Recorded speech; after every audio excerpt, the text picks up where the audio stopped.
अशी बायको नको रे बापा म्हणायची वेळ ना त्याच्यावरती बघ काय सांगतोस काय बाकी सुनीलची बायको फार सुंदर आहे रे फॅशनेबल बायको आहे, अगदी शिकलेली आहे, नाहीतर आमचा जोडा.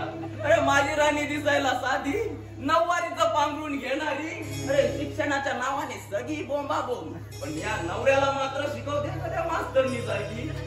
बाकी सुनीलचा जोडा किती छान दिसतो नाहीतर आमचा जोडा. अरे आम्ही गावातनं चालू लागलो ना, ते तुमकांची बरोबर म्हणतात पडवाळ्याने भोपळ्याची जोडी चालते. बाबा ती कशी काय असेल ना, पण तुझा संसार पूर्ण सुखाचा करणार बघ. आई तर आमची वहिनी जरा सुद्धा माणुसकी नाही त्याला. अरे ती नवऱ्याला दादा समोर आरे तुले करते ती, आणि दादाला सुद्धा आरे तुले करते ती. एक दिवस बघतो कळतो तिचा पान करा बघ तू. काय सांगतोस काय? आता तुझं गेले काही काय नाही, पण काय रे दादा आला नाही अजून शाळेतून. अरे बाबा हल्ली तुला घरामध्ये गेले त्या बाईची कटकट चालू असते ते सुनील बरोबर साठी.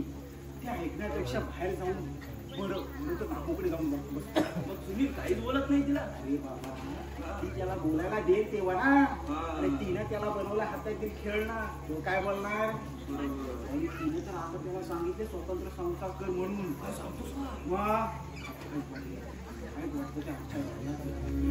आमच्या प्रेमासाठी आमच्या सुखासाठी झटत आलाय तू. स्वतःच्या सुखावर फाडून टाकून आमच्या सुखासाठी आमच्या उन्नतीसाठी झटत आलाय तू. पण त्या सुनीलनी शिकलेली बायको घरात घेऊन आमच्या सुखी संसारात करीता संचार केले बघ.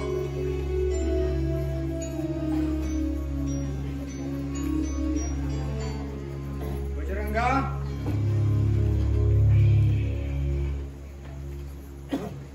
नमस्कार दादा. नमस्कार. हा बजरंगा, कसा काय बरा आहेस ना तू? आतापर्यंत ठीक चालले दादा, तुमच्यासारख्या देव माणसाच्या आशीर्वादाने. आशीर्वाद देवाचा लागतो माणसाला, आणि माया लागते माणसाला माणसाची, तेव्हाच तो खरा सुखी होतो जीवनात. अरे अनिल, तुझे दादा बहिणी घरात नाहीत वाटतं? हा देवदर्शनाला येत राशाराणी. हो लोक सकाळी जातात देवळात, ह्यांचं दुनियेचे उलट संध्याकाळी झोपलेल्या देवाला उठवायला जातात. काय बोलणार. जाऊ दे, त्यांच्या मनाला वाटेल तसं वागू दे. माझ्या सुनीलला एवढ्यात नाही कळायचं. हेच लागल्याशिवाय माणसाला शहाणपणा येत नाही. पण दादा मी काय म्हणतो, 4 महिने झाला त्याला इथे येऊन, त्याच्या अवधूच्याला उलू देत चालला, पण तू बोलत का नाही. काय बोलू? तू का आता लहान आहे का बोलायला? आतापर्यंत एका वाक्याने कधी दुखावलं नाही त्याला, आणि आता त्याच्या बायकोसमोर त्याचाच अपमान करणं योग्य वाटत नाही मला. तुझ्या अशा स्वभावामुळे तू स्वतःचं नुकसान करत आलायस दादा. तू वडील भाऊ असून सुद्धा त्याची बायको त्याच्या समोर तुझा अपमान करते, हे त्याला योग्य वाटतं. हे काय नाही दादा, नाही तर मला यापुढे सुनील बरोबर बोलावं लागेल. नाही अनिल, जोपर्यंत तुझा दादा जिवंत आहे तोपर्यंत मी तुला त्याला बोलायला देणार नाही. ठीक आहे, चल बजरिया. आता कुठे निघालास? बाहेर जा, तुम्ही येतो. लवकर ये. हो.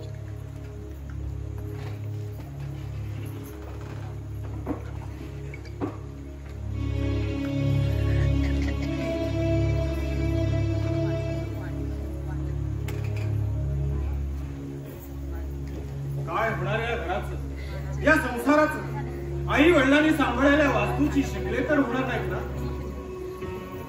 नमस्कार नमस्कार दादा मास्तर. नमस्कार नमस्कार. या खकडे साहेब या. काय बोलत साहेब? काय बोलता मास्तर? अहो मी कसं साहेब? अहो मी तुमच्यापेक्षा वयाला आणि ज्ञानानं किती लहान. हल्ली वयाला आणि ज्ञानाला महत्व राहिलं नाही कर्कटेनी. जमाना आगगाडीच्या वेगाने पुढे चाललाय. जमाना बदलतोय तशी माणसं सुद्धा बदलतायत. हे मात्र खरं बोला ना दादा मास्तर. अहो जमाना बदलतोय तसं माणसं सुद्धा बदलू लागले आहेत. अहो हल्ली मुंबई पुण्यातच काय, आपल्या खेडे गावात माणसं बदलताय. आता गावात काय झालं आणखी? कमाल झाली. तुम्हाला काही माहित नाही की काय? आता मी पडलो शाळा मास्तर. शाळा आणि घर या पलीकडे दुसरं जग नाही माझं. मग मला कसं कळणार आहे? आता तू या गावचा म्होरक्या, साऱ्या गावाची माहिती तुझ्याकडे असते. शिवाय सावकारांच्या अगदी खास मर्जीतला माणूस तू. हे तुम्ही काहीतरी बोलतो बोला मास्तर. आता त्या सावकाराच्या पोटा पाण्यासाठी सावकाराच्या हाती काय नाही. बरं, गावात काय नवीन दिसलं तुला ते सांग बघू आधी.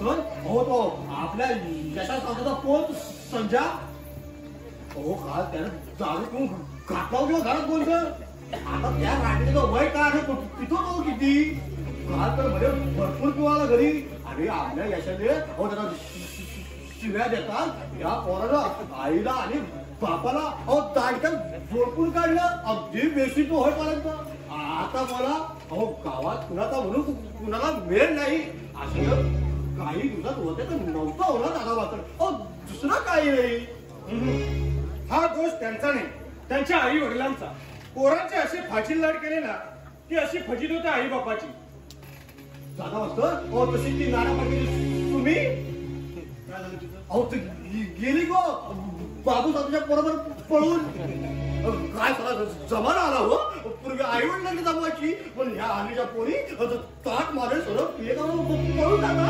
आई बापाच्या हातात तुम्ही देऊन वा छान म्हणजे आपला गाव बदलत चालला ना आता पण थोड्या दिवसात होते तर नव्हतं होईल दादा तुला काही नाही हो बरं हे झालं यशाच्या पोराचं आणि बाबूच्या पोराच्या पराक्रमाचं वर्णन पुढे काय दादा मास्तर पुढे आहे पण सांगू की नको याचाच विचार करतो समजून पाळण्याचं काहीच कारण नाही अगदी खुल्या दिल्याने सांगतो ऐकतो मी दादा मास्तर तुम्हाला राग कसं येणार तो सांगतो नाहीतर मी आपला आहे गप हे बघ घाबरण्यासारखं काही नाही सांगतो काय म्हणजे तुमच्या सुनीला 4 महिने झाले इथे येऊन तो शिकलेला आहे सुशिक्षित आहे ठीक आहे त्याने लव्ह मॅरेज केलंय हे पण ठीक आहे पण दादा मास्तर त्यांची वागणूक काही चालली नाही हो म्हणजे काय म्हणायचंय का तुला हो दादा मास्तर मी नाही हो बोलत सारा गाव बोलताना ऐकलं म्हणून मी बोललो बाकी काय नाही काय काय नसतं गाव त्याच्याबद्दल हो रस्त्यानं चालायचं अगदी बिलकुल मोठ मोठे असत पाठीवर थापा मारत कसंही चालायचं मग घरात धाकटा धीर आणि मोठा छोटा धीर असताना कसंही वागायचं नवऱ्याला तुला समोर अरे तुले करून टाकायचं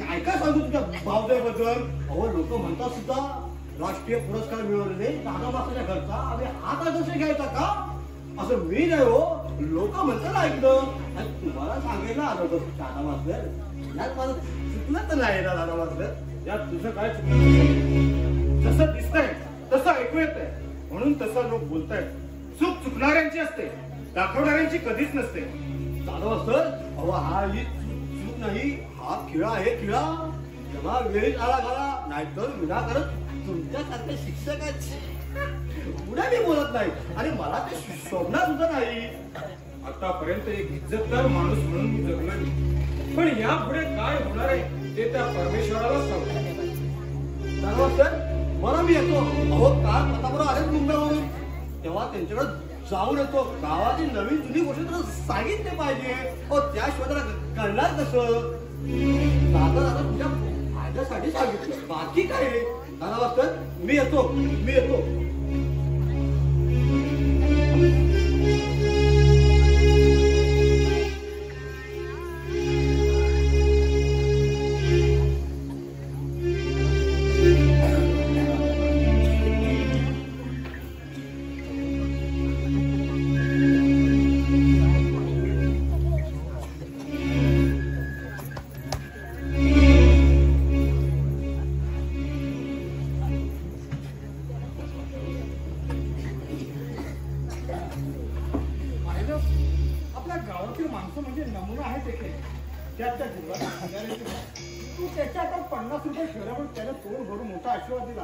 अष्टपुत्र सौभाग्यवती हो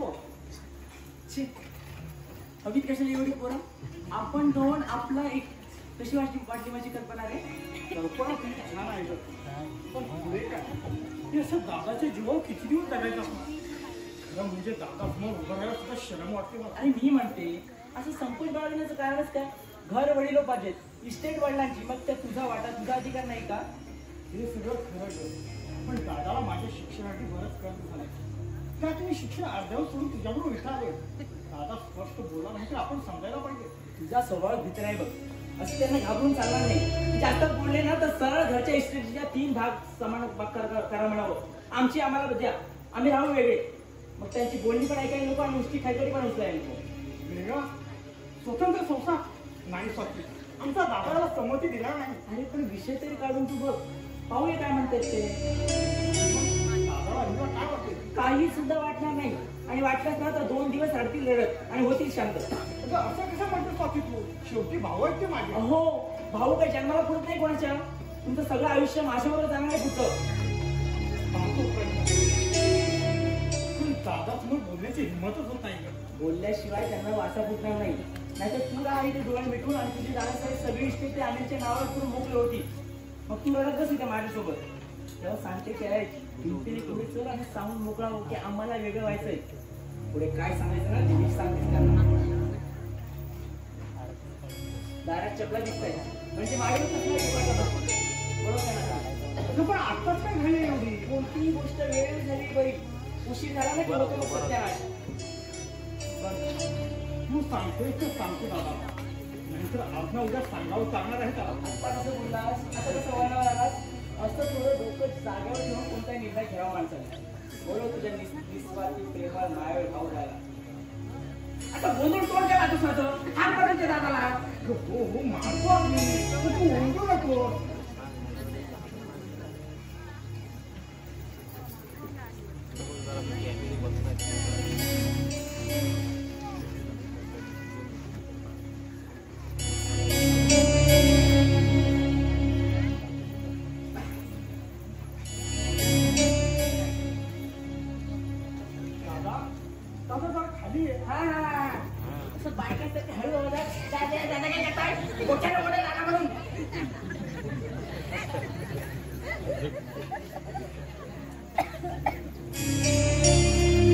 काय म्हणतो सुनील? मग तुला काही सांगायचं? मला सुद्धा तुझ्याशी बोलायचंय, पण ते तुला एकट्यालाच. तेव्हा तुझ्या बायकोला थोडा वेळ स्वयंपाकघरात जायला सांग. अरे पण ती तर थांबली म्हणून काय झालं? नाही, मला ते आवडणार नाही म्हणून म्हणतोय तिला थोडा वेळ आतमध्ये जायला सांग. तुमच्या आवडी नेहमी सांभाळायला आम्ही नोकर नाही तुमचे. मी इथं माझ्या पतीजवळ उभी आहे. पुन्हा पर पुरुषाबरोबर तर नाही ना. त्यामुळे ते यापुढे त्यांचे सुख दुःख तेच माझे सुख दुःख असेल. त्यामुळे तुम्हाला काय एवढं भयंकर दिव्य ऐकायचं आहे ना त्यांना, ते मला सुद्धा ऐकायचंय. त्यामुळे मी आज जाणार नाही, इथेच थांबणार. तुला काय सांगायचं ते सांग.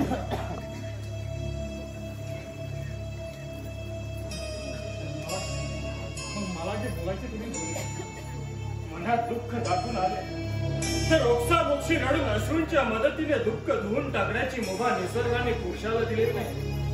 नाहीतर मनात दुःख दाबून तुझ्यासमोर असा दुबळा म्हणून उभा राहिला नसतो. अहो त्यांना म्हणावं असं मास्तर राहते बोलू नका. सामान्य माणसाला समजेल असं बोला जरा. स्पष्ट बोल पाहिजे. तर काय बोलू? बोलत फुटत नाहीत रे माझ्या राजा तोंडातून. आतापर्यंत जे काही केलं त्यावर पाणी पडल्या. जगात माणूस शेवटी एकटाच असतो. कुणाचाही हात धरला तरी तो क्षणापुरता. सगळे सोडून जातात. शेवटपर्यंत साथ करणाऱ्या कुणीच नसतं कुणाचं. शेवटी एकट्यालाच रस्ता काढत काढत चालायचं असतं. हेच खरं. यापुढे असंच घडणार आहे याचा सारखा भास होतोय मला. तुमचा भास आवाज ठरला ना तरी त्याच्याशी आम्हाला काहीच कर्तव्य नाही. मुद्द्याचं काय ते बोलून मोकळे व्हा म्हणजे आमची बाजू मांडायला आम्ही मोकळे. काय रे तो त्या बाजू उभा राहिला सांगायचे त्यांना. दादा स्पष्ट बोल पाहिजे. उगाच नको ते किती ऐकवू नको. सुनील, तू तुझ्या दादासमोरच बोलतोयस ना? मग काय दादाच्या भूतासमोर काय ते त्यांच्या समोर उत्तर. हो मी तुझ्या समोरच बोलतो आहे. शाबास शाबास सुनील, आज चांगले डोळे उघडलेस तू माझे. अरे स्वप्नात देखील वाटलं नव्हतं तू इतका बदलशील म्हणून. अरे ज्या सुखी संसाराची स्वप्न रंगवली तुम्ही, पण सुखी संसाराचं भाग्य फार थोड्याच्या नशिबी येतं हेच खरं. ज्या भाग्याची मी आतुरतेने वाट पाहिली, दिवशी क्षणी गणित मानले होते मी, पण उत्तराचा ठिकाणच नाही. आणि यापुढे मी त्यांना म्हणावं ही रडायची सोंगड उभं ना पुरे झाली आता. मला माहिती आहे मास्तर हा प्राणी एक अभिनय कुशल नट सुद्धा असतो, पण इथं अभिनयाचा काहीच उपयोग होणार नाही. बुद्ध्याचं बोला काय ते. अभिनय? मी अभिनय करतो? कदाचित खरं सुद्धा असेल ते, कारण नाना तऱ्हेच्या नाना ढगांच्या अनेक भूमिका माणसाला या जगाच्या रंगभूमीवर पार पडायच्या असतात. मनात दुःख मावत नसलं तरी चेहऱ्यावर मात्र हसू आणावं लागतं. तोच खरा अभिनय. आपल्या दुःखांमुळे दुसऱ्याला दुःखी करून जगणं हा जगण्याचा नियम नव्हे. त्याने कुणालाच समाधान मिळत नाही. आणि माझ्या दुःखांमुळे तुम्हाला दुःखी करण्याचा मला काय अधिकार आहे? बाई कमाल झाली आहे कट्टील पुढे. अरे सुनील डोकं उठलं माझी फालतू बडबड ऐकून. खरा विषय राहिला बाजूला नको ते चरण चालू झालं यांचं. माझं बोलणं हे सरळ वाटतंय आज तुला, पण आज नव्हत्या त्याची मती पटेल तेव्हाच तुझे डोळे उघडतील. डोळे चांगले सताळ उघडेल आमचे. ते तर बंद करून ते वापरले असतील तर गेल्या 4 महिन्याच्या घराच्या बाहेर काढलं तर तुम्ही आम्हाला.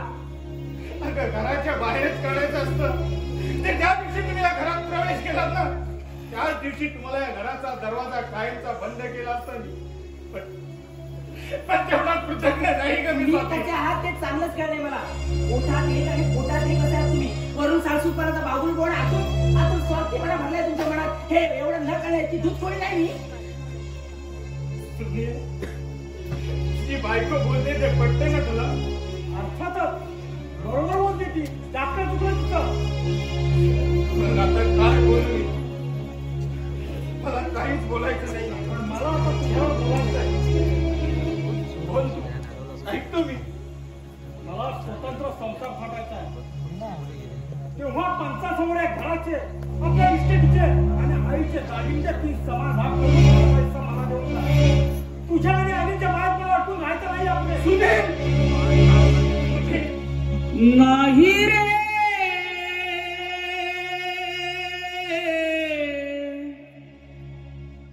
नाही कुणाचे कुणी नाही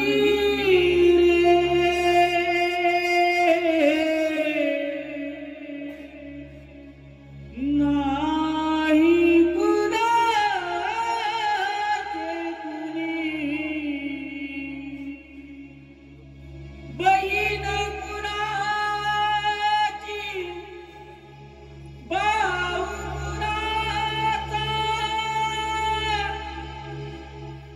कोण कुणाचे सगळे चोर नाही रे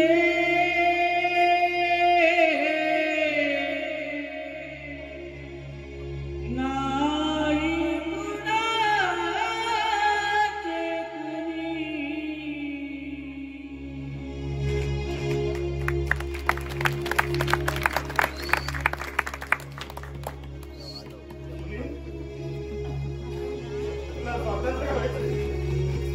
आई वडिलांनी जतन करून या खोलेल्या घराचे, या इस्टेटीचे 3 भाग करायचे.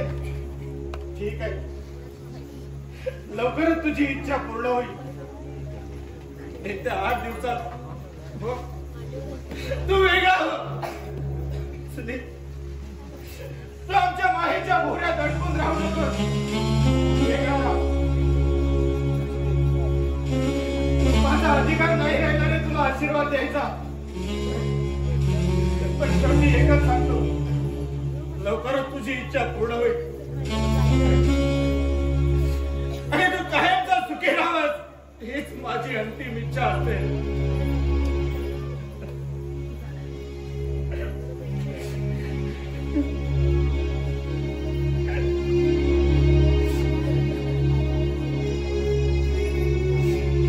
पंथांची व्यवस्था करून येत्या 8 दिवसात तुझा वाटा तुझ्या स्वाधीन करतो.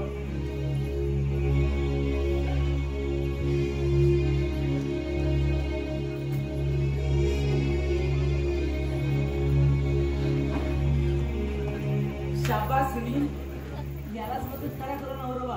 आज अगदी माझ्या मनासारखं झालंय बघ. आनंदाने नावून निघाले. मी एक स्वप्न पाहिले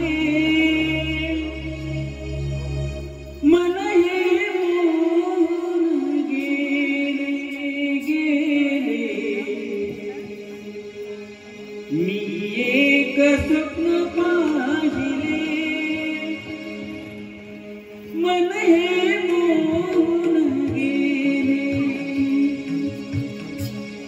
तू माझा राजा मी तुझी राणी सुंदर गर्दी बाधुनी बाग फुलवून मम संसारी पूर्ती होई स्वप्नातुले मन हे मोहून गेले मी एक स्वप्न पाहिले मन हे मोहून गेले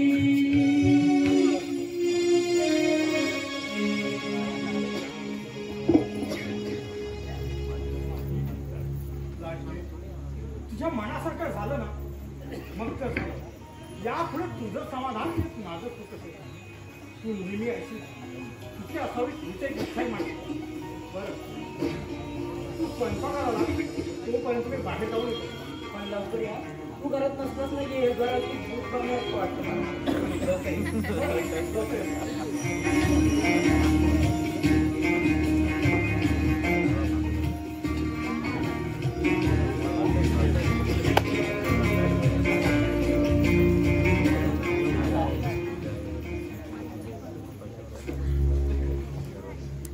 दादा मास्तर दादा मास्तर कधी पण या पण हे काय दादा मास्तर करता इकडे गेले हो दादा मास्तर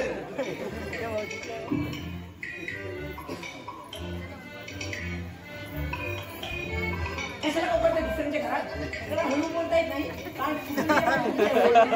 झालं एवढा काय त्याला एवढा काय माझा आवाज बेरकी आहे का हा?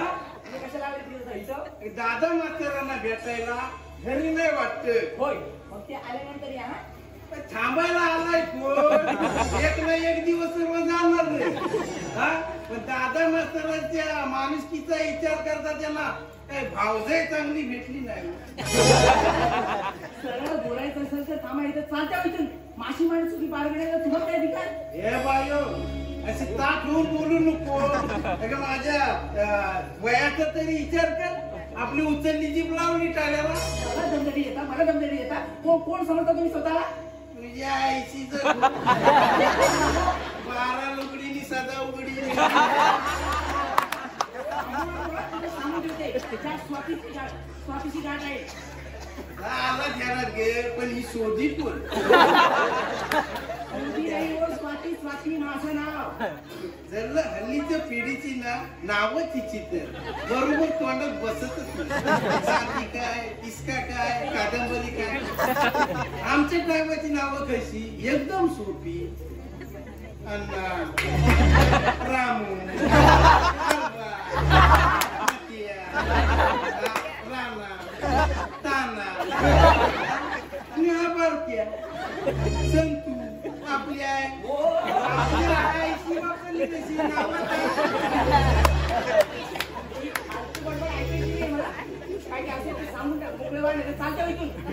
आणि इथं थांबलो तर काय करणार आहेस तुम्हाला हे दादासाहेबांचं घर आहे इथं यायला कुणाला बी बंदी नाही सगळ्या गावकऱ्यांच्या इतरांचं थान आहे दादा मास्तर म्हणजे देव माणूस तू पण त्याच्यासाठी वाढ म्हणजे तुला पण देवता म्हणतील देवता तसं म्हटलं मला कुणीही तरी सुद्धा चालेल पण यापुढे तुमच्या त्या फालतू माणसाने येण्याची बंदीच करणार आहे मी या तुमच्या दादा मास्ताने या घराची धर्मशाळा करून ठेवले पण यापुढे मी असल्याचे चालूच देणार नाही ते हे गबरूग आहे हायच खरी मुंबईची शिकलेली हा पण तू माझ्या वयाचा तरी विचार कर तू उगीच नाही म्हणत मुंबईचं पाणी हलकट म्हणून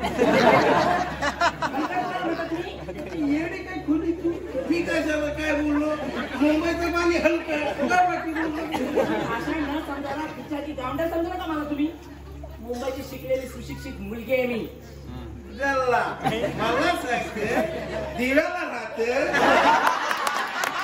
आणि मुंबईला राहते सांगते बबन बोलला मला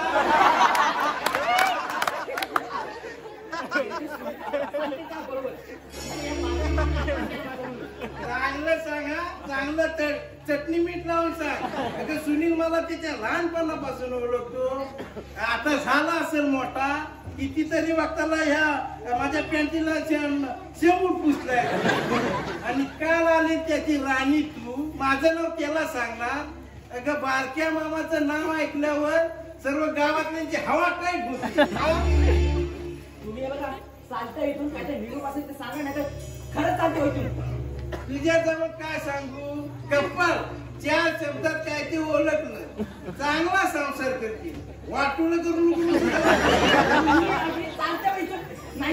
नाहीतर काय अगं दादा मास्तर सोडून मी कुणाला पण घाबरत नाही अगं दादा मास्तर सोडून गावात कुणाला घाबरत नाही अगं जबरदस्त पाणी असलेला हा बारक्या बघत आहे म्हणून माझ्या वाटेला कोण जात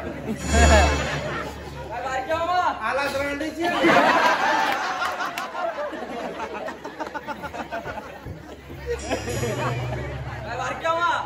कोंबडी मिळाली काय रांडेची कोंबडी मिळते का पण त्या चोराच्या पिसन पीस अंगावर फुटणार आणि त्या कोंबडी चोर चांगला तंगडी घाली त्या कोंबडीच्या पाठी येतो का नाही तू कोंबडी बारक्या माझं पाणीच कडक आहे मग काय आग लाव माझ्या पाण्याला काय रे बदला दिलीस कसं एकदम आली का हात लावतो कसा काय दिसतो यात मी तुला बरा दिसतो ना त्याला बेस आहे पण फुलपाखरू वाटत काय बारक्या मामा फुलपाखरू करून टाकतो त्याच्या बचऱ्याला अरे बदल्या कसला बायकोचा बैल तू मला समज नाही ह्याची बायको बोलली पॅन्ट सोडून धोतरले उद्या काय सांगी धोतर सोडून असत हल्लीचे नवरे ना बायकांच्या काम आमच्या टायमाला असं होतं काय कुठचं मी काम सांगा कधी पण तयार उगीच नाही वाडी बसली ती हल्लीचे नवरे भवरे ते अरे त्यांच्या बायका खाटोवर व्हॉट्सअप चॅट करतात आणि हर अंड्याचे पाठ्य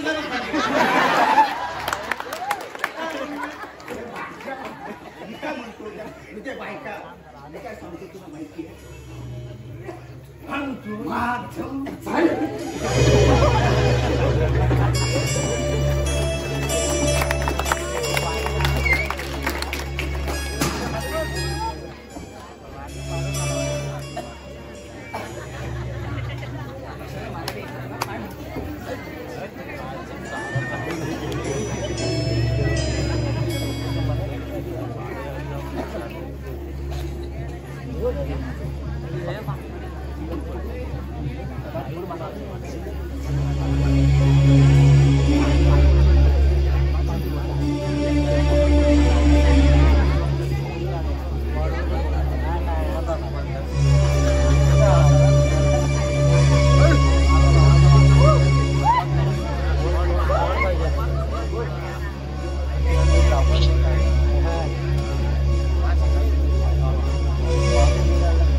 चकलीस का मला पाहून शेवटी माझ्याच गावात येऊन पडली कायमची माझ्या गावात जिथं माझी सत्ता चालते अशा माझ्या मायबोली नाही मिळते प्रताप. हे केव्हाच कळलं आहे मला. आतून मोठ्या साम्राज्ञीसारखी धावत बाहेर ओरडत आलीस आणि मला पाहून एकदम थंडगार झालीस. बर्फासारखी का? प्रताप, यावेळी मी घरात एकटीच आहे किंवा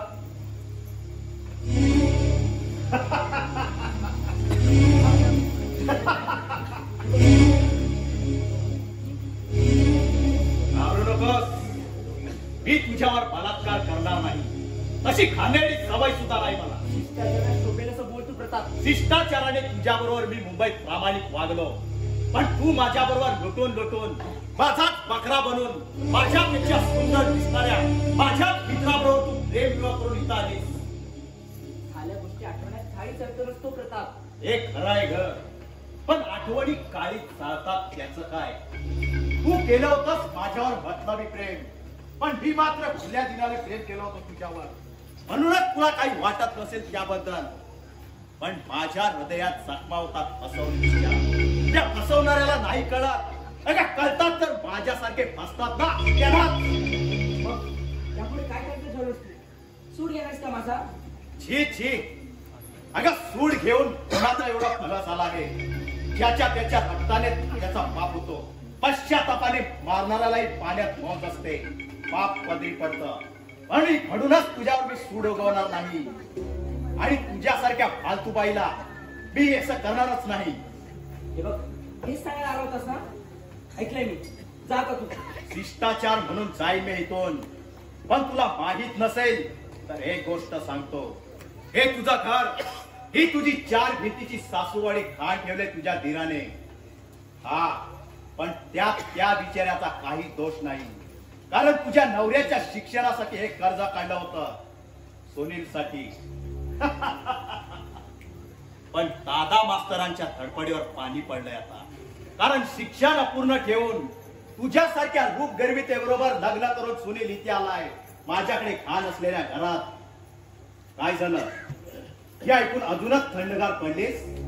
पण खोटं वाटत असेल तर तुझ्या नवऱ्याला विचारून स्वतःच्या मनाची खात्री करून घे. काय सांगतोस का प्रताप? हे घर सुद्धा जाण ठेवले त्याने. माणूस आहे की सेता आणि मास्तर झाले. कशाला? त्याला दोष देऊ नको स्वते. आतापर्यंत स्वतःच्या जीवाला तिलांजली देऊन बंधू प्रेमासाठी पुढच्या भवितव्यासाठी त्यानं रक्ताचं पाणी केलंय त्याने. त्याच्यासारखा मोठा भाऊ, त्याच्यासारखा त्यागी भाऊ आमच्या या गावात शोधून सापडणार नाही. पण तुझ्यासारख्या फालतू बाईच्या ते कधीच करणार नाही. ज्यावेळी खरंच त्याची गरज लागेल त्यावेळी दादा मास्तरची भाषी कळेल तुला. माहिती आहे म्हणून मोठा त्यागाचा तुझा आहे, पण उपयोग काय त्या करून? वडिलोपाशी घर दान घेऊनच पैसे दिलेत ना भावाला, मग त्यात कसं आलाय त्यात?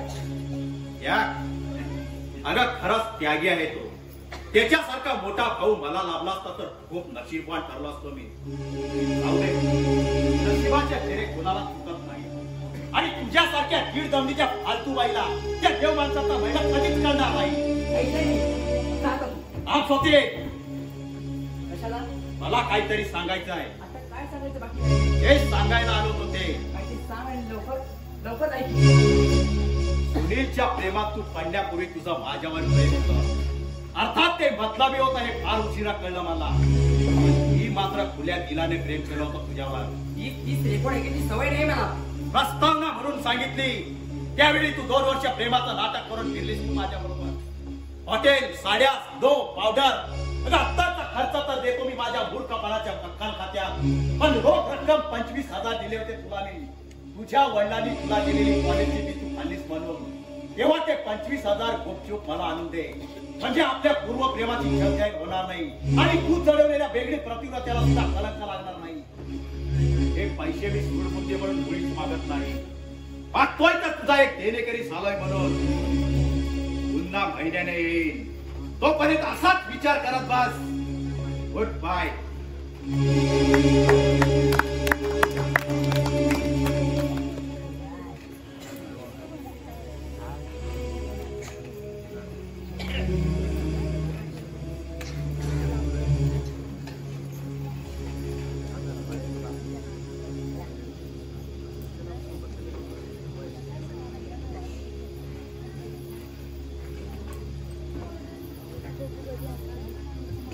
साहेब थोडा कसला विचार चालला जबरदस्त? विचार कसला करणार?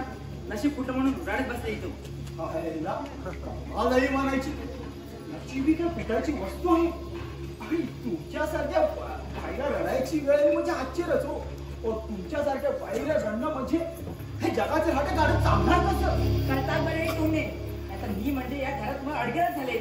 नाही अगदी उलटा बोलीस तू. अगं मी आणि दादा कुठे ते अडवाय गेलोय. आम्ही दोघं जर बाहेर गेलो ना तर तुम्ही दोघं अगदी इथे राजराणी सारखे राहाल. तर गेले 4 महिने आधी गाद्या गिरताना लोटतोच ना आम्ही. बोलताना जरा विचार करून बोला. आमच्यावर बोलत नाही मी. चांगला शुद्धीत बोलतोय. तुझे पाय या घराला लागल्यापासून कधीचा संचार झाला इथे. एकमेकाच्या सुखदुःखासाठी सत्तारे भाऊ कामापेक्षा जास्त बोलत नाही. आणि आता तर सुनीलला स्वतंत्र संसार टाकायचा आहे. ही सगळी लक्षणं कशाची? त्याला फारच खूप आहे. म्हणजे तुम्हाला काय म्हणायचंय? हे सगळं होतंय की भाषामुळे होतंय? आता हा पुढे भाऊ इथे कधी भांडताना दिसले नाही. दादाचा अपमान उद्या गावात अजूनपर्यंत कुणी केला नाही. पण त्या दिवशी सुनीलने प्रत्यक्ष पाठच्या भावाने त्याचा अपमान केला एका कोणाच्या समोर. काय वाटलं तर याच्या मनाला? याचा कधी विचार केला तुम्ही? आम्हाला विचार करायची गरज काय? योग्य होतं तेच बोललो आम्ही. बरोबर आहे हो तुमचं. तुमच्या अक्कलात तुम्ही त्याला करणार काय? खबरदार आमची अक्कल काढत तर मला उलट बोलायला कोण समजतो तुम्ही स्वतःला? तुझ्या घरातील एक माणूस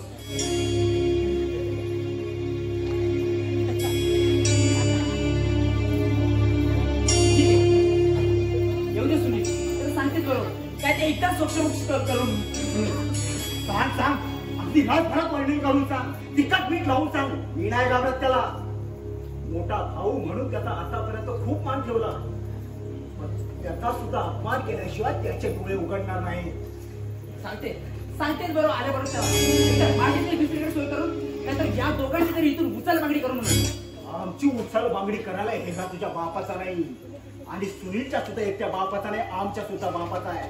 जास्त रुबाब करून बोलू नको. आपण चला उलट्या खोपडीचा माणूस आहे.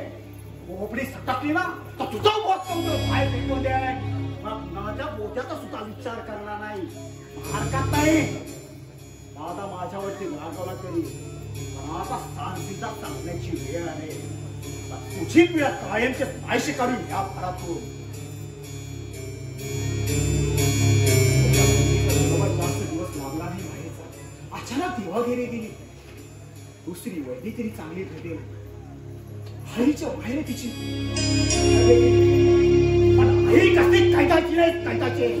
आई करो भाई. किती आपण सरळ करून घ्यायचा. किती या शिवायच्या फुकट ऐकायच्या. जाते कुठेतरी देते जीव. त्याशिवाय या व्यापारातून मुक्त होणार नाही. अरे वा हा मस्त बोललीस ना तू. खरंच तुझी जीव दिलास ना तर आम्ही सुद्धा तुझ्या जगातून मी सुद्धा कायमची सुट्टी होशील बघ. खरंच तुला जर जीवन द्यायचं ना अगं आपल्या गावाने विहिरी कुटुंब भरले आहेत तिथे जीव दे. नाहीतर आपल्या गावाच्या बाजूला नदी आहे तिथे जीव दे.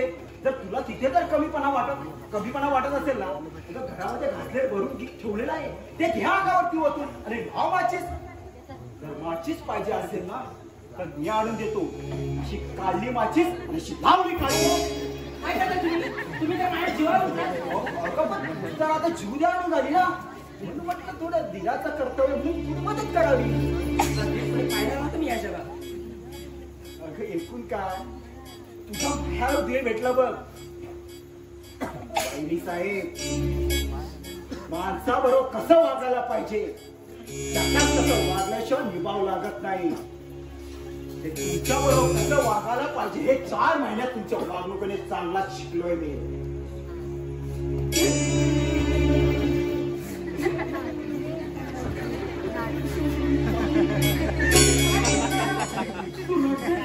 आणि तू हसतो काय झालं? काय झालं? काय विचारतो? याला माझ्या मरणाची घाई झाली.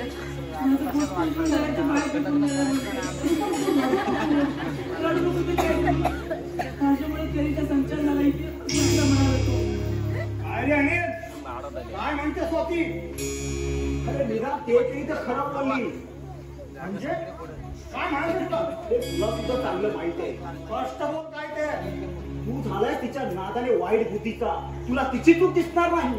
तिच्या चुका दुरुस्त करणं माझं काम आहे, तुझं नाही. ती माझ्या तोंड वाटली तुला. अरे घरात आणून ठेवले मोलकरी समजतोस काय तिला? तिची बायको हे चांगलं मला माहित आहे. म्हणून तिला प्रथम शिकव तिने कसं वागावं ते.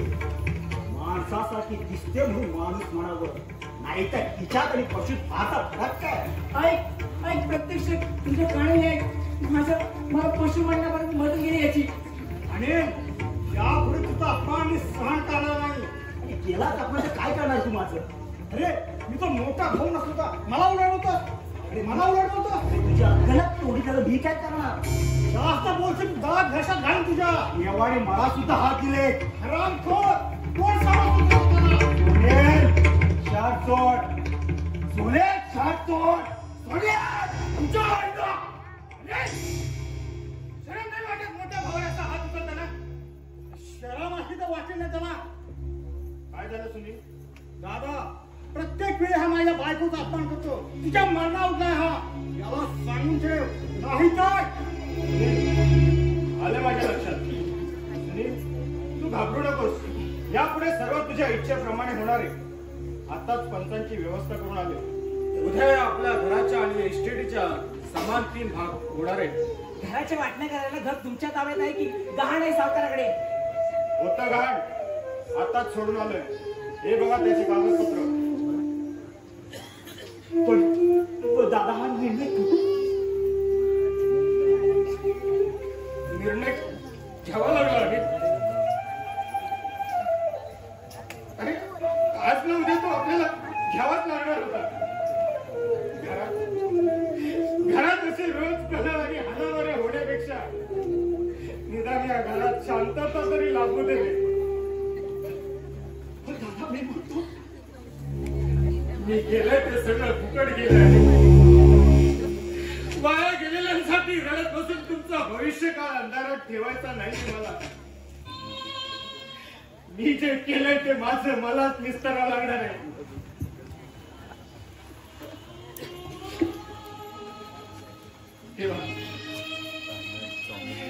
तेव्हा यापुढे स्वयंपाकघरात सुनील आणि त्याच्या बायकोचं राज्य असेल.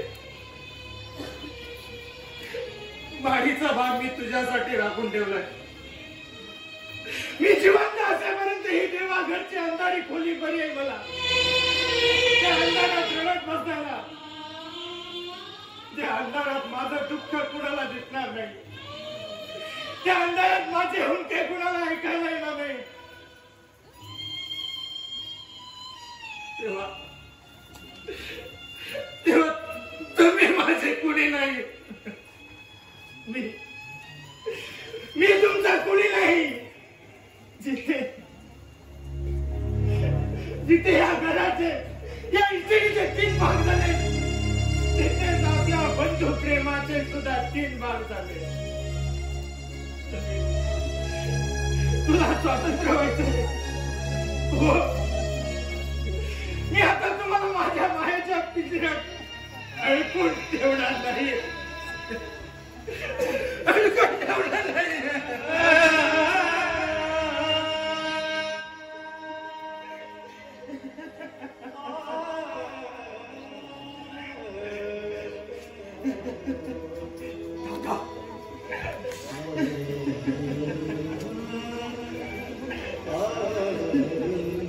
सुटले धागे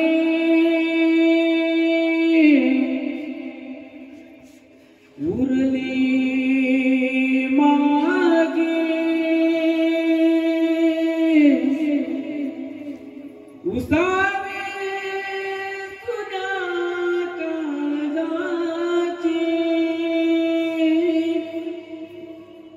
विरले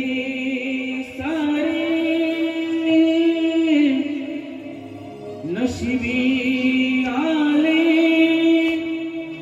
निखारे उरी कादाचे रुतले जिवारी बसले निहारी या बंधू प्रेम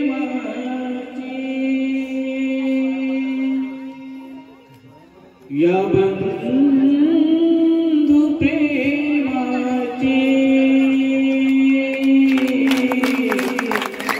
या बंधु प्रेमाची